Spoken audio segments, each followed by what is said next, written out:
Hay que respetar la Bienvenidos, comenzamos Sana que Sana. Hoy vamos a hablar de uno de esos sueños, metas, propósitos que hacen parte de la lista de muchas personas el 31 de diciembre y el 1 de enero y de pronto en el camino no se concreta. Vamos a hablar de cómo dejar de fumar y tenemos un pool de invitados muy especial justamente para abordar desde diferentes puntos de vista este asunto. Vamos a iniciar con el doctor Juan Rafael Crespo. Él es médico especialista en adicciones y está en su segundo año de psiquiatría. ¿En qué universidad en Argentina, doctor? Muy buenos días al televidente. Es la Universidad Maimónides, Argentina, en Buenos Aires. Estamos iniciando el segundo año de psiquiatría. Definitivamente las ganas de dejar de fumar se alborotan comenzando el año. Siempre se alborota comenzando el año y obviamente también es un propósito dejar de fumar comenzando el año. Entonces van como en esa discrepancia y eso también hace que aumente las ganas de fumar. ¿El querer dejar de fumar hace que aumente las ganas de fumar? A ver. Sí, porque la gente se llena de ansiedad, cree que no lo va a lograr y esa ansiedad los obliga a fumar un poco más. Entonces, más que todo, además de propósito, conseguir un profesional que lo guíe. Hay personas que digamos que su nivel de adicción al tabaquismo les permite dejar por sí mismas esta adicción y hay otras que no. Sí, hay personas que realmente el nivel de adicción es mucho más alto, sí. Hay personas que fuman menos, pero tienen un nivel de adicción muy alto. ¿Por qué? Porque al fumar menos lo disfrutan más y hacen más una adicción psicoconductual, ¿vale? Hay personas que fuman demasiado, pero realmente el nivel de adicción y la decisión de dejar de fumar hace que lo dejen mucho más fácil. Hay otras personas que genéticamente lo dejan mucho más fácil que otras que genéticamente realmente es imposible o muy difícil de dejar de fumar. Doctor Juan Rafael, ¿usted por qué se especializó en adicciones? Siempre las adicciones, ¿sí?, van de la mano de muchos quehaceres. Hay adicción al alimento, adicción al cigarrillo, adicción a la cafeína, ¿sí?, y hay otra serie de adicciones. Me gusta mucho el deporte. En el deporte hay una adicción a la actividad física también, entonces es el complemento. La psiquiatría hace el complemento de las adicciones. Para poder hacer un tratamiento totalmente integral hay que saber algo de psiquiatría. ¿Sí? Hay enfermedades que le llamamos actualmente, y hay pocos especialistas, que son enfermedades duales, que es una adicción más una enfermedad psiquiátrica y en el cual debe ser atendida por un psiquiatra especialista en la materia. Cuando estábamos organizando el contenido de este programa con el doctor Juan Rafael, aquí tengo el pastelito, aquí tengo la lista de temas que usted me envió. Uno de ellos me llamó la atención: abordaje del paciente no preparado para dejar de fumar y abordaje del paciente que sí está preparado para dejar de fumar. Un paciente no preparado para dejar de fumar, ¿puede empezar el proceso para dejar de fumar? Sí. Te coloqué ese tema porque los médicos generales, mis compañeros médicos generales, siempre abordan el paciente desde la consulta inicial. Pero en esa consulta inicial vamos a ver que hay personas que están preparadas para dejar de fumar y otras que realmente no quieren saber nada de someterse a un tratamiento.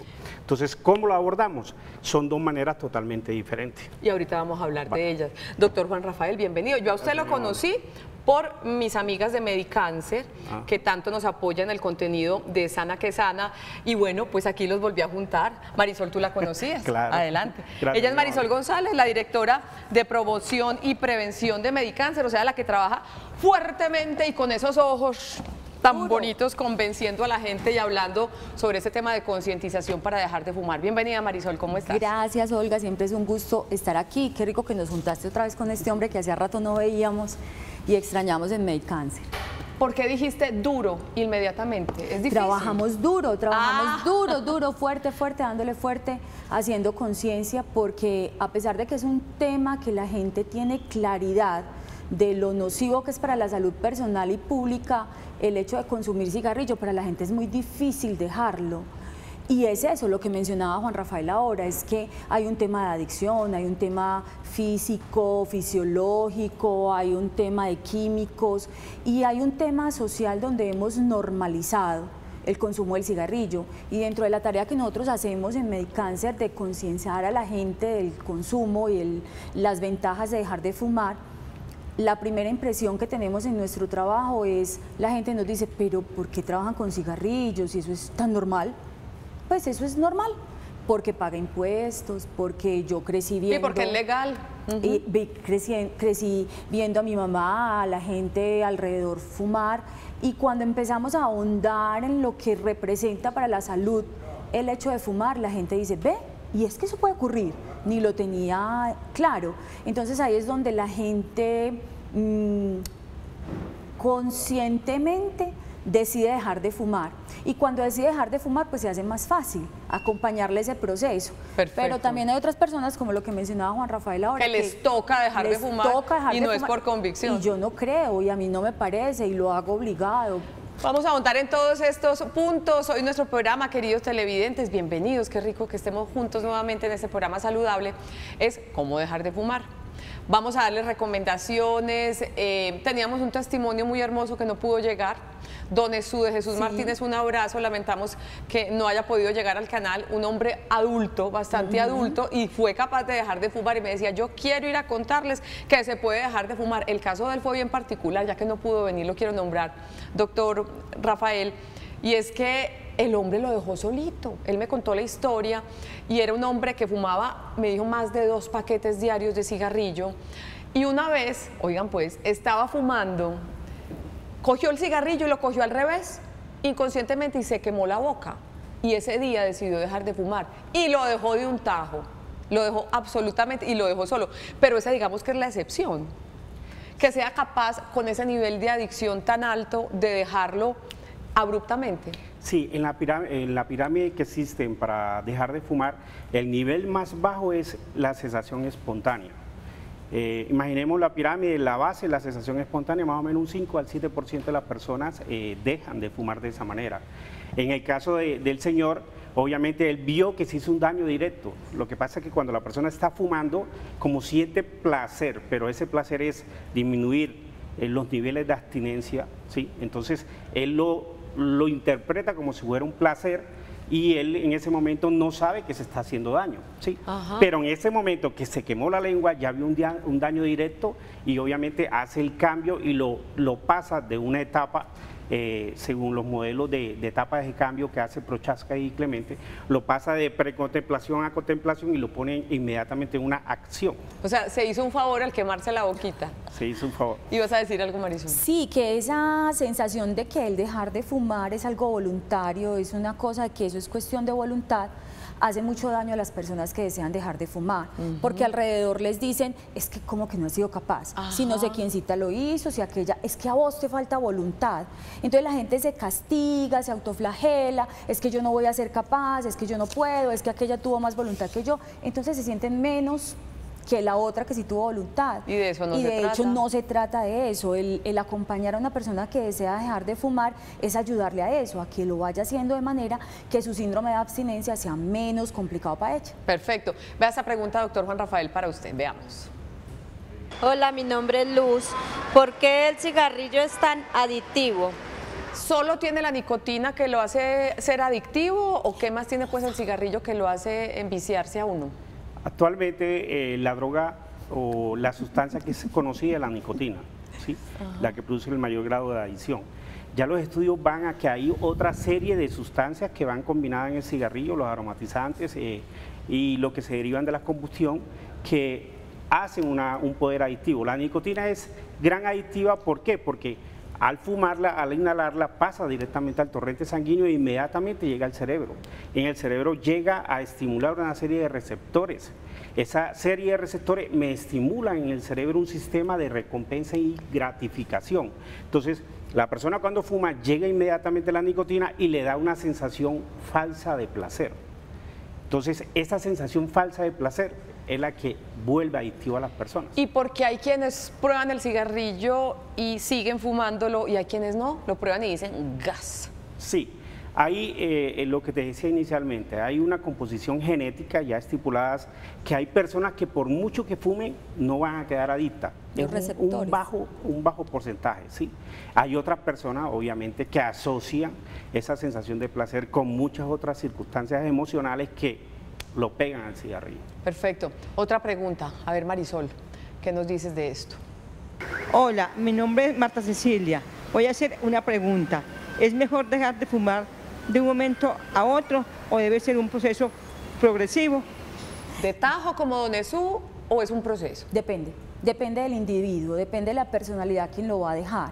Y de ahí la necesidad de tener quien te acompañe para que identifique cuál va a ser la mejor manera de arrancar ese proceso. Entonces hay personalidades que les es más fácil de tajo y hay personalidades que son la mayoría de los adictos que tenemos en nuestro medio que lo hacen de manera paulatina y se va bajando y manejando el síndrome de abstinencia de tal manera que no sea algo tan duro el hecho de dejar de fumar y se disminuyen las recaídas. Alguien me hablaba de algo que se llama reflejo condicionado, que lo van dejando de a poquitos, que relacionan ciertos momentos del día, cierta música y que así se van todo el día. Y entonces empezar a dejar antes del desayuno, después empezar a dejar ¿Qué dice doctor Juan Rafael, que le sigue? Lo que dice Marisol es verdad, eso dependiendo de la personalidad, por eso es muy importante la parte psicológica o la psiquiátrica para determinar qué tipo de personalidad tiene el paciente en sí y cómo se va a ayudar al tratamiento. Yo siempre hago el ejemplo, mi consulta particular, pues mi experiencia. Hay personas que lo dejan, como dice Marisol, de a poco, hay otras personas de tajo. Yo siempre les digo que es mejor, va a sonar algo duro, cortar el dedo de a pedacito o un solo. Entonces, entiendo. ¿cómo sientes tú el dolor? Usted se va más por el proceso. Exactamente, entonces la persona me dice, no, córtamelo de una vez, entonces adquiere uno a cortarlo una vez. Por lo general uno va viendo, pero eso va dependiendo de la personalidad. Sí. A mí me parece excelente cuando uno lo quita de atajo y comienza a diseñar estrategias, ¿sí?, para evitar esas ganas o el síndrome de abstinencia. Pues de esas estrategias ahorita le voy a estar preguntando.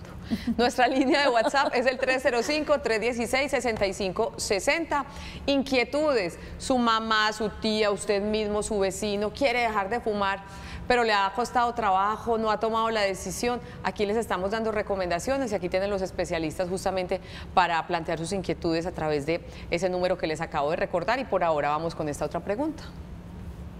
Mi nombre es Rodrigo. ¿A qué edad están comenzando a fumar nuestros jóvenes en el país, en Colombia? Vea, dijo jóvenes. ¿A qué edad se está empezando a fumar? ¿Qué dicen los estudios? Hay diferentes estudios y según el estudio que miremos nos da unas cifras. Entonces hay unas cifras que hablan de que están empezando a fumar alrededor de los 12, 13 años.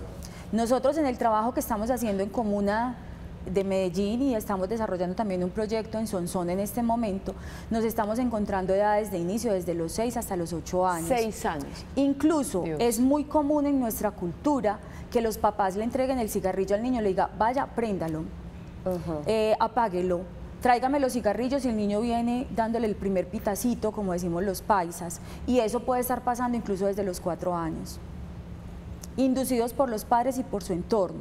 Entonces, hay que tener mucho cuidado como padres y cuidadores de lo que le estamos mostrando y lo que le estamos permitiendo a nuestros niños frente al consumo que hablábamos ahora de la normalización del consumo. Me preocupa eso porque esa historia que usted me está contando, yo no la justifico, pero la entiendo más fácil cuando lo contaban las abuelas y las bisabuelas, ¿cierto? Que recuerdo que las abuelitas empezaban a fumar a esa edad. ¿Sigue existiendo eso? Sigue existiendo, sobre todo en las zonas rurales, en el cual obviamente el don de mando que tienen los padres, los abuelos, es mucho sobre el niño. Entonces lo mandan de una manera que es irresponsable, pero que para ellos, como es una cuestión cultural, no lo ven de esa manera. Entonces mandan al nieto o al hijo a que le prenda el cigarrillo y de ahí se va generando ya el consumo. Perfecto. Seguiremos hablando con el doctor Juan Rafael Crespo. Está estudiando psiquiatría en Argentina, pero es médico, especialista en adicciones.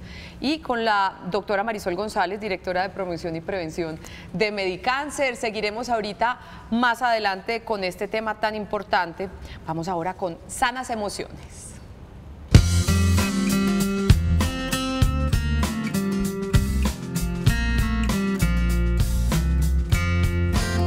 Seguimos en Sana que Sana y estamos ahorita con una invitada que nos va a hablar, también viene de Medicáncer, de un tema con el que más de una persona, estoy segura, se puede identificar. Listo, soñamos, mi querida Juliana Cases, psicóloga, también especialista en psicología, psico-oncología de Medicáncer.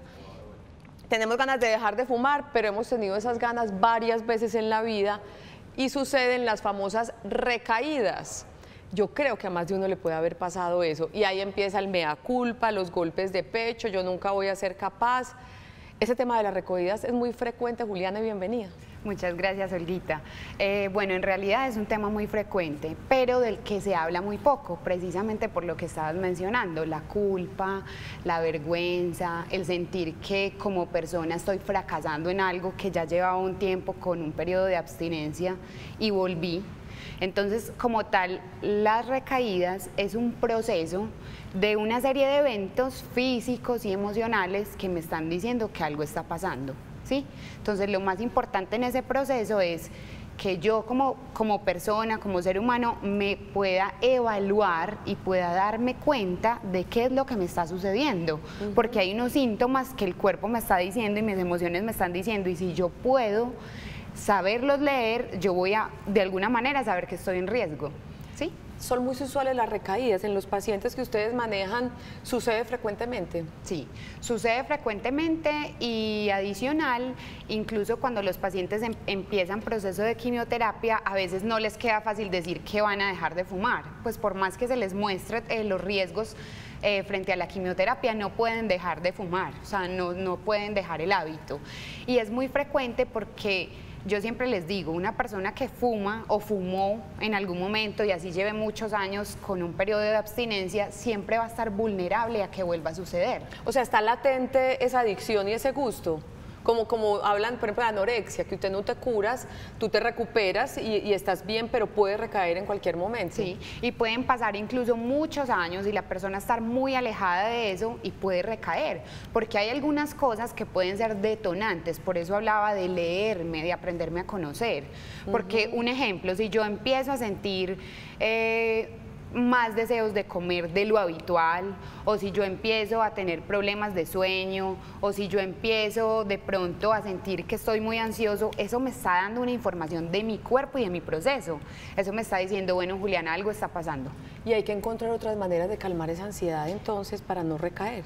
Claro, porque si yo me aprendo, me leo, entonces yo digo, bueno, algo está pasando y le tengo que poner conciencia, porque a veces vamos muy inconscientes con nuestros propios procesos y nuestro cuerpo y no alcanzamos a leerlo, entonces ahí es cuando volvemos a caer. El doctor mencionaba ahora, hay algunas partes como genéticas que hacen que la persona sea más vulnerable, pero en sí siempre les digo, una persona que fumó siempre va a estar vulnerable a caer, pues o a las recaídas, entonces hay que estar muy atento a esos procesos, hay que saber leerse, hay que evitar, hay periodos de abstinencia donde la persona no siente ni siquiera deseos, pero hay momentos donde vuelve a sentir deseo, entonces eso me está dando información, algo está pasando. Entonces si yo me conozco, si yo aprendo cómo a manejar este tipo de cosas o como estas señales, porque son señales, puedo evitar más fácil las recaídas. ¿Conoces casos de personas que han recaído 5 o 6 veces y que finalmente, bueno, pueden recaer si dejan de fumar 10 años, pero llevan muchísimo tiempo sin fumar, muchísimo? Sí. ¿Y qué te han dicho cómo lo logran? ¿Así? Sí, depende, lo que mencionaban ahora, hay unos que lo dejan de tajo, otros en proceso, otros con ayuda de medicamentos, como sea que lo hayan hecho, que cada persona se debe conocer y reconocer qué es lo que le puede ser más conveniente. Pero hay muchas personas que llevaron muchos procesos de recaídas y de un momento a otro ya llevan 20, 25 años sin consumir y están tranquilas en su proceso, no les hace falta. Algo muy frecuente que escucho es que sueñan con el cigarrillo. También, los sueños. He escuchado muchísimo eso. Y hay unos que sueñan de una manera agradable y otros que es una pesadilla. O sea, hay algunos de verdad que el deseo los hace soñar con eso y lo disfrutan, y hay otros que dicen, qué horror. Conozco exfumadores que odian literalmente el olor del cigarrillo, que les fumen al lado, y a alguien que fume le cogen como fobia. Son como los dos extremos. Ahí está.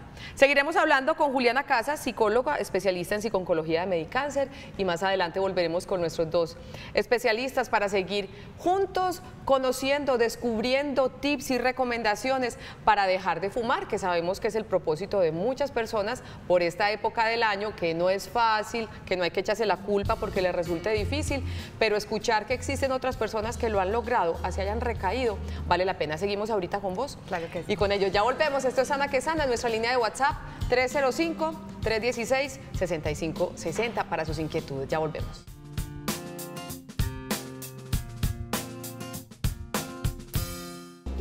Regresamos a Sana que Sana. Hoy estamos hablando de cómo dejar de fumar. algunos beneficios de dejar de fumar para que se antojen de tomar esta sana decisión de dejar de hacerlo.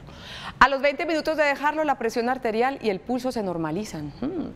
A las 8 horas de dejarlo, los niveles de monóxido de carbono en la sangre disminuyen y el oxígeno en la sangre se incrementa a los niveles normales. A las 24 horas de dejarlo, disminuye el riesgo de un ataque cardíaco súbito. Yo creo que vale la pena. Seguimos hablando con nuestros invitados, el doctor Juan Rafael Crespo, médico especialista en adicciones, Juliana Casas, psicóloga especialista en psico-oncología, y Marisol González, que es la directora de promoción y prevención de Medicáncer. Vamos a responder algunos mensajes que tenemos en WhatsApp. Buenos días, mi nombre es Liliana, bienvenida Liliana Sana que Sana, tengo 45 años, soy fumadora hace 25, o sea que mal contado desde los 20, doctor Rafael. No, desde los 15. Hagan ustedes las cuentas, que por algo estudié comunicación, que los números no. Hoy en día me fumo entre 2 y 5 cigarrillos diarios. Tengo días en que no lo hago. Yo deseo dejar de fumar, pero para lograrlo es necesario la ayuda de profesionales y si mi EPS puede ayudar en el proceso. Feliz día también para ti, Liliana. Entonces miren qué chévere, qué bonito. Fuma hace muchísimos años, hoy fuma pocos con relación a muchos otros fumadores, no ha podido, quiere hacerlo, necesita saber si necesita ayuda de profesionales y si nuestro sistema de salud tiene alguna cobertura en ese sentido, doctor Juan Rafael. Empecemos por lo del sistema de salud. El sistema de salud actual de Colombia tiene anexo a la ley 100 un programa de lo que es antitabaco, todos lo deben de tener. Todo EPS como tal, llámese la que conocemos para no hacer la propaganda, pero debe de buscar esa asesoría de tratamiento antitabaco. 2, se está fumando entre 2 a 5 cigarrillos día, depende también el tiempo. Uno hace siempre unos test al iniciar en la consulta y con el paciente a mirar el grado de adicción. Según Fagerström, está más o menos en nivel leve. Mi experiencia, y vuelvo lo digo, he visto que el que fuma menos lo disfruta más y se pega más en la adicción psicoconductual. Hay tres tipos de adicciones, una adicción que es psicológica, la química y la psicoconductual. Entonces, en ella la psicológica y la psicoconductual van tomando un mayor poder, ¿sí? Entonces, yo no lo podría clasificar a ella como en nivel leve, sino entre moderado o severo, depende por el tiempo que lleva fumando. Sí requiere siempre, obviamente, lo ideal para lograr un mayor éxito en el tratamiento, una ayuda profesional. ¿Sí? Sería lo ideal para ella. Yo creo que lo que dice Liliana en su mensaje es muy común. Yo quiero dejar de fumar, pero volviendo al tema de las recaídas, pero no puedo. Buscar ayuda definitivamente, sí, Juli. Esa es una buena opción, sobre todo cuando yo soy consciente de que no hacerlo. Entonces puedo acudir a los especialistas y ahí en el equipo interdisciplinario es más fácil poderle ayudar. Sentir ese sentimiento de culpa, aislarse porque no han podido, pasa mucho eso. Sí, es también muy frecuente que las personas no saben también cómo manejar esas emociones, porque cuando hay recaída es como si algo interno estuviera diciendo, no lo estás haciendo bien, o sea, fracasaste, fallaste en este proceso, llevabas tanto tiempo en abstinencia y volviste, entonces hay culpa, hay vergüenza, hay una cantidad de emociones y de sentimientos que afloran que las personas en ocasiones no saben cómo manejar y entonces se aíslan, viene otro tipo de comportamientos. Pienso yo en los pacientes que ustedes tratan en Medicáncer, ¿cómo será la culpa para un paciente que le tocó dejar de fumar porque su médico le dijo lo deja o lo deja? Cierto, porque es que hay que entender que la adicción es eso, ¿cierto? Es vos saber que te estás haciendo daño y más daño que el cáncer, qué sé yo, y aún no ser capaz de dejarlo, pero somos humanos y no se trata de darnos golpes de pecho, sino de seguir intentándolo, porque la gente dirá, pero es ilógico, él sabe que se está matando con eso y sigue, está adicto, ¿cierto? Exacto, es el tema de la adicción y lo que está generando para este individuo esas ganancias secundarias de estar accediendo a un químico que es la nicotina, que llega al cerebro y te hace creer que solo con la nicotina te vas a sentir tranquilo, plácido, contento, concentrado. Entonces, la adicción es esa, es que la gente le da muchísima dificultad. Con el tema de salud en Colombia, una puntualidad, y es que no se puede generar en un bloqueo o en un dejar de insistir, dejar de fumar, porque yo llegue a mi IPS y no encuentre un programa montado para cesar el consumo. El sistema colombiano, como bien lo decía ahora el doctor Juan Rafael, tiene claro que las EAPB o las EPS deben cubrir todos los problemas de salud desencadenados por el hecho de fumar. Entonces, una persona que le da el infarto, una persona que tiene problemas respiratorios, por el hecho de dejar de fumar, pues la EPS le va a cubrir esos problemas de salud. Y también establece que es una responsabilidad del Estado generar y promocionar programas que le permitan a los colombianos evitar el inicio del consumo o buscar ayuda y darse cuenta que le está generando algún problema el hábito de fumar. Pero en este momento, dentro del plan obligatorio de salud o del plan de beneficios que existe en el país, no se contempla los programas como tal para dejar de fumar. Esa es una desventaja que tenemos en este momento en el país y la que ya se está trabajando afortunadamente. Estamos a esperas que el Ministerio saque la guía de atención.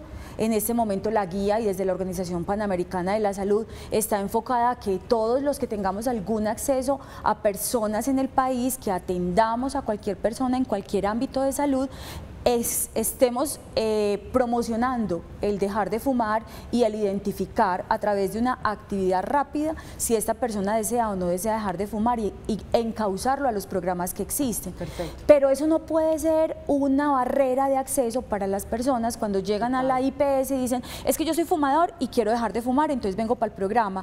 Posiblemente va a encontrar respuestas como no, es que no hay programas todavía. Entonces existen en el medio esas consultas particulares, lo que hace el doctor Juan Rafael, lo que hace Medicáncer, lo que hacen otras clínicas que ayudan en la cesación del consumo, que de manera particular le pueden facilitar a la persona el proceso de dejar de fumar y en últimas es hacer más amigable ese desvincularse. Perfecto. Vamos con esta pregunta, importante esa claridad que nos hacía Marisol. Buenos días, ¿es para usted, doctor Juan Rafael? ¿Es cierto que corre más riesgo el fumador pasivo que el activo? Dios te bendiga a ti también. A ver. Sí, Dios la bendiga. Siempre el fumador va a crear, el organismo va a crear mecanismos de defensa, ¿sí?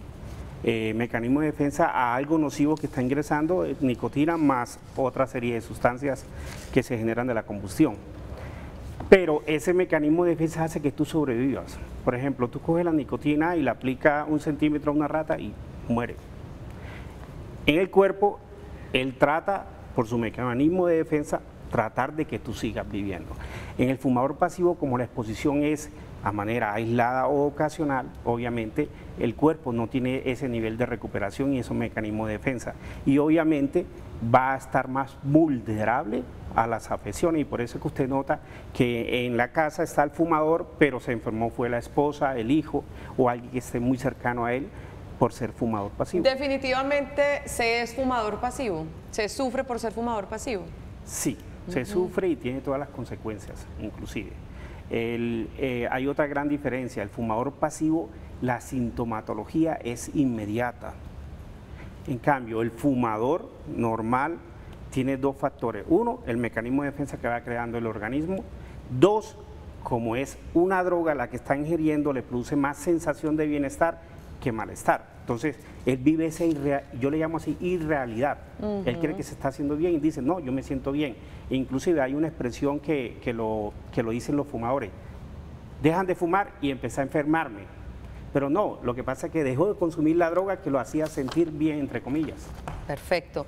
Vamos con la siguiente pregunta. Veamos, yo creo que esa es para ti, vamos a ver. Hola, buenos días. Mi nombre es Mariana y mi pregunta es verdad que el cigarrillo te abre las puertas a otras adicciones? Y es una buena edad para preguntar. Sí. ¿El cigarrillo es la puerta de entrada para otras adicciones? Sí, realmente sí. Y usualmente se acompaña, por ejemplo, en esta edad de alcohol. A veces es como la oportunidad, si yo genero en mi cuerpo esa posibilidad de tener la adicción, puedo incurrir en otras sustancias psicoactivas. Entonces sí hay que tener mucho cuidado porque si yo soy muy vulnerable a ese tipo de cosas, puedo caer fácilmente en otras adicciones. ¿Qué estrategias efectivas hay para dejar de fumar, Marisol? Primero es hacer conciencia de lo que ocurre en el organismo frente al consumo de cigarrillo. La experiencia nuestra nos ha llevado a que las estrategias educativas más efectivas son aquellas que le permiten a los individuos construir el conocimiento, que no se sientan impuestos. La imposición no sirve de nada en el proceso de dejar de fumar o en el proceso de hacer conciencia, cuando estamos generando cambios y hábitos de vida. No se logra de la noche a la mañana. El cambiar un hábito de vida representa un proceso de cambio individual y colectivo. Otra estrategia que ha sido muy bien recibida en la comunidad para nosotros es que entre más jóvenes los chicos hacen conciencia, la familia se beneficia más. Me explico. Cuando trabajamos con chicos muy pequeños, de edades escolares, de preescolar, primeritos o con transición, estos chicos movilizan mucho más a la familia que lo que hacen los muchachos adolescentes de 16, 17 años en edades ya más tardías en la escolaridad. Para nosotros se ha convertido en una fortaleza que los niños los involucramos en las estrategias comunicativas y de educación para que ellos nos ayuden a socializar y a generar una red.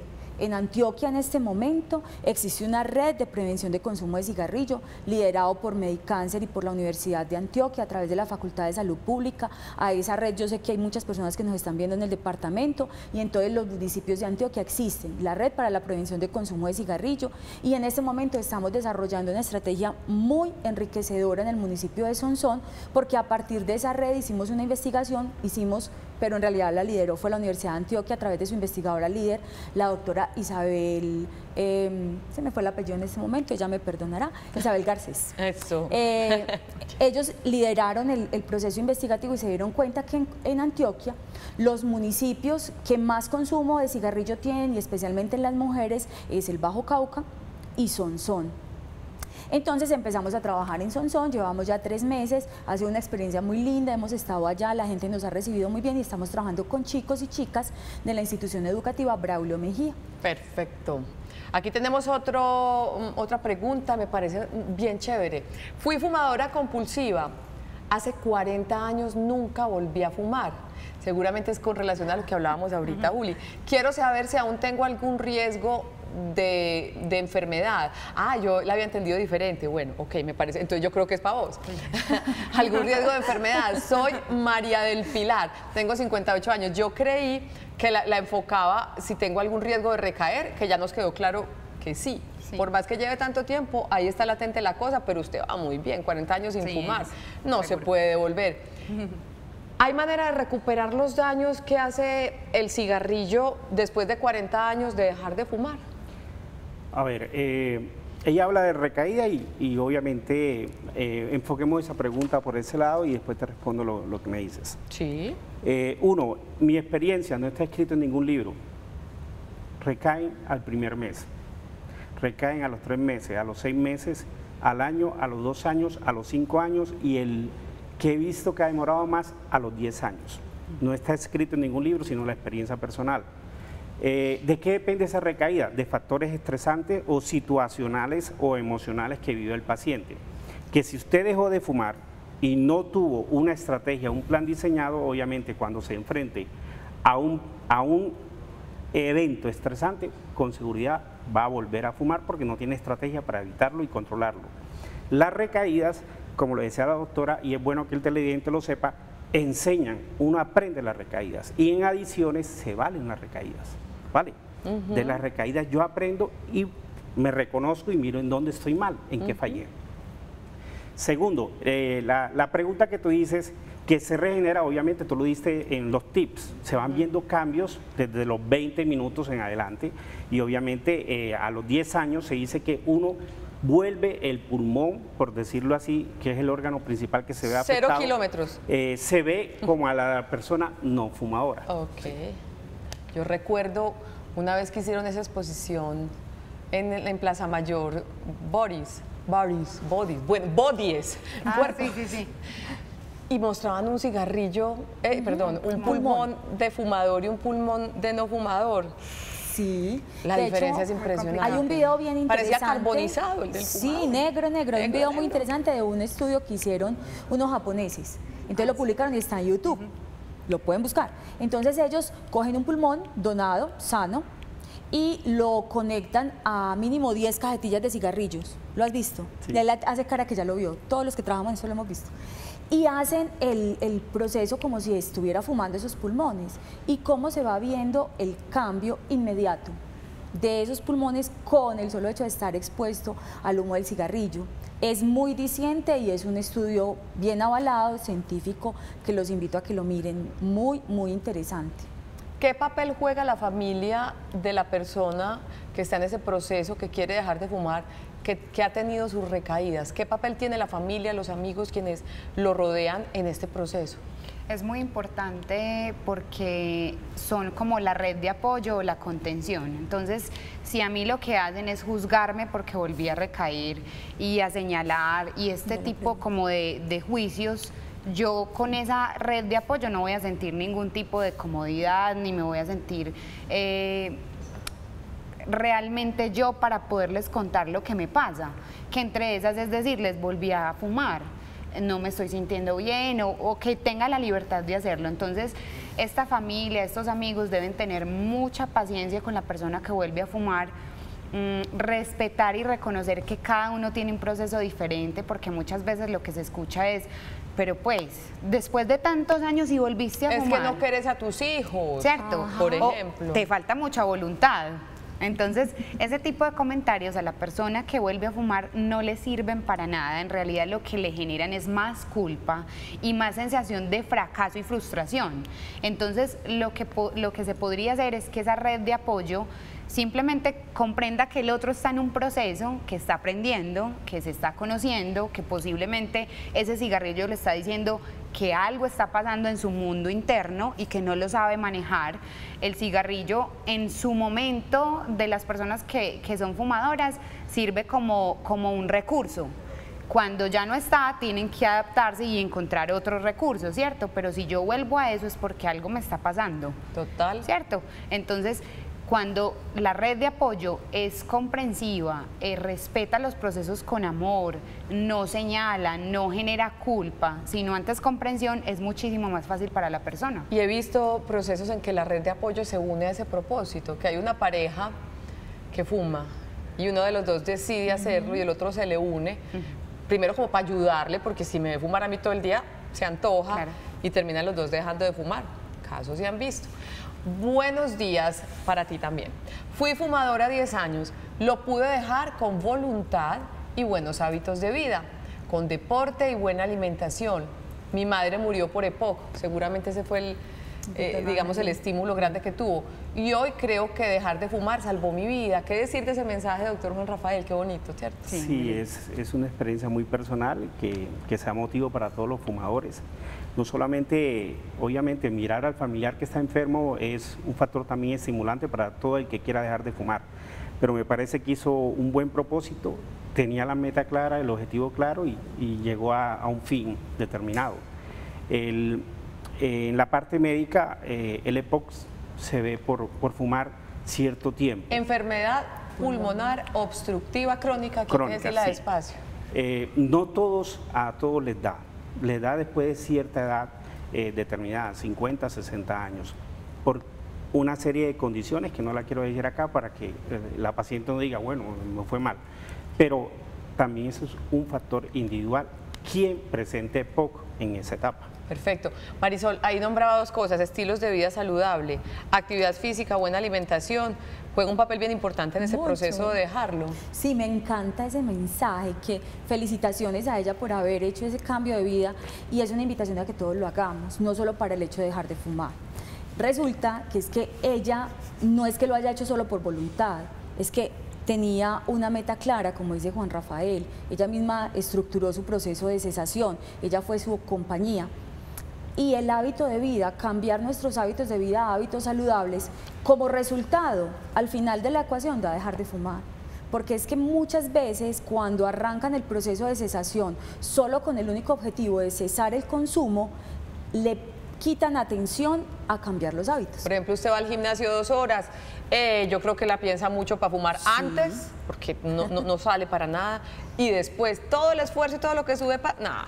Además que el hecho de cambiar los hábitos de vida y hacer ejercicio nos ayudan a generar esas sustancias que me hacen sentir bien, plácida, contenta y no voy a necesitar la nicotina. Que de pronto reemplazan esa sensación de bienestar que me producía el cigarrillo. Hoy estamos en Sana que Sana hablando de cómo dejar de fumar. Vamos a nuestra segunda pausa, ya regresamos.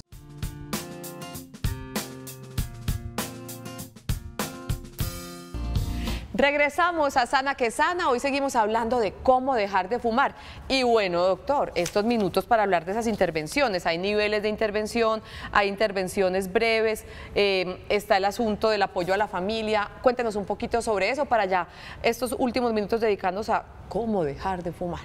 Sí, hay diferentes tipos o niveles de intervención.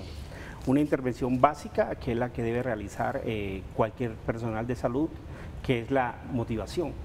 Charla motivacional, todo paciente que te llega a consulta, llámese usted odontólogo, llámese psiquiatra, llámese adictólogo, llámese psicólogo, llámese auxiliar de enfermería, llámese enfermera, deben de motivarle e incentivarlo a... Las razones por las cuales debería dejar de hacerlo. ¿Por qué no deja de fumar? Esa es la parte motivacional. Después vemos dos entes que son, uno, el que no quiere dejar de fumar y el que quiere dejar de fumar. El que no quiere dejar de fumar siempre, como médico vamos a hacerle una serie de preguntas y lo vamos a catalogar de una manera rápida y sencilla en qué etapa de cambio se encuentra. Entonces, ¿fuma? Si la respuesta es sí, si ha pensado en dejar de fumar, sí, o en los próximos 6 meses, y si ha pensado en dejar de fumar en el próximo mes. Si todas esas respuestas son positivas, yo lo encasillo en un nivel conductual de preparación. Está preparado y pasa a otra etapa. Por lo general te van a decir o responde no. Cuando me responde no, sobre todo, o se encasilla en precontemplación o se encasilla en contemplación. Se dice que en esa etapa usted lo único que debe hacer es motivación, charla motivacional e incentivarlo, mirarle los beneficios. O sea, no obligarlo. No obligarlo, sí, y ese periodo puede demorar hasta 6 meses aproximadamente cuando él cambia. Todo proceso, sí, de tratamiento en esa etapa, por lo general terminan en fracaso.